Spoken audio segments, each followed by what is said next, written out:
నిజం చెప్పండి, ఇప్పుడు సిపిఐకి, సిపిఎంకి ఏంటి తేడా విధానపరంగా? హ్మ్.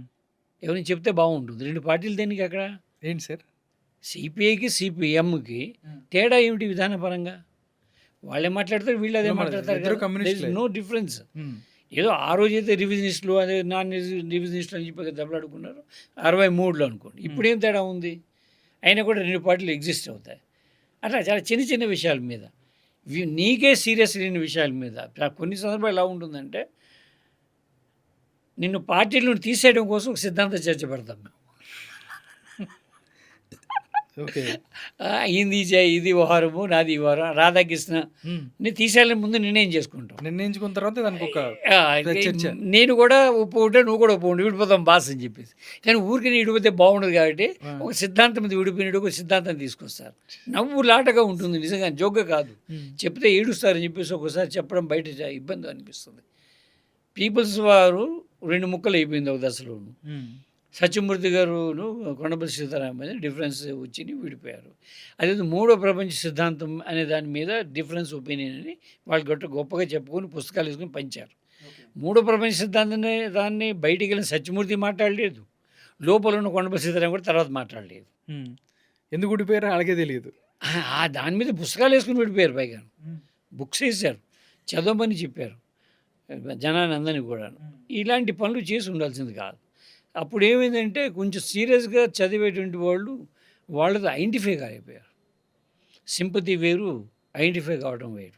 మమేకం కాలేకపోయారు. ఏదో విన్నారు. ఏదో వీళ్ళు వాళ్ళు ప్రయత్నం చేస్తున్నారు కదా అని. కానీ ఆ ఏరియా తప్పు చేశారు నక్సలైట్ అనేది నా అభిప్రాయం. అది ఓపెన్‌గానే రాస్తున్నాను, నేను చెప్తున్నాను, అది నా అభిప్రాయం. అది సింపతి వేరు. హ్మ్. నేను పార్టీని మానేసి వచ్చేసి 1990లలో పార్టీ నుండి బయటకు వచ్చేసాను నేను. 90 గట్టిగా మాట్లాడితే జూన్ నెలలో నేను పార్టీ నుండి బయటకు వచ్చేసాను. కానీ అనేక ఛాలెంజెస్‌ని నేను పార్టీ మూలంగా ఫేస్ చేశా. హ్మ్. అనేక టాస్క్‌లు కూడా తర్వాత కాలంలో వాళ్ళు ఇచ్చిన వాటిని ఫుల్‌ఫిల్ చేశా. హ్మ్.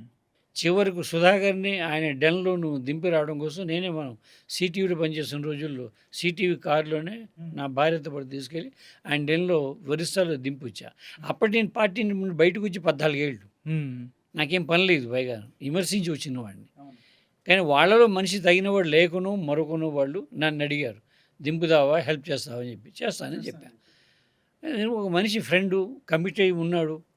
అతని యొక్క సైద్ధాంతికత మీద నాకు అభ్యంతరాలున్నాయి. ఓకే.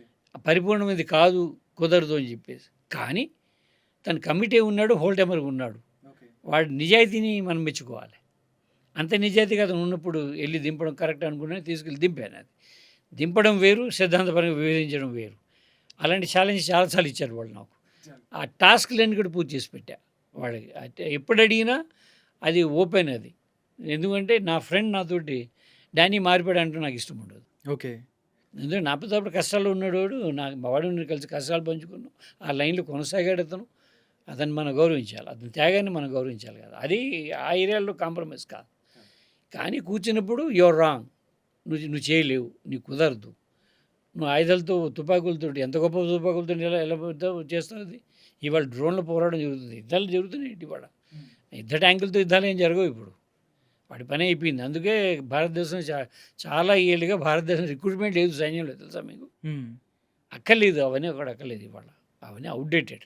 ఓకే. సరదాగా మనం మ్యూజియంలో పెట్టుకోవాలి ఆయుధాలన్నీ కూడా. హఠాత్తుగా ఓ డ్రోన్‌లో వెళ్తారు 4 బాంబులు వేసేసుకొని వచ్చేస్తారు అంతే. There is matter. యుద్ధమే మారిపోయింది. యుద్ధ స్వరూపం మారిపోయింది. సార్ లాస్ట్‌గా చివరిగా ఒకే ఒక్క ప్రశ్న అడుగుతాను ప్లీజ్. సార్.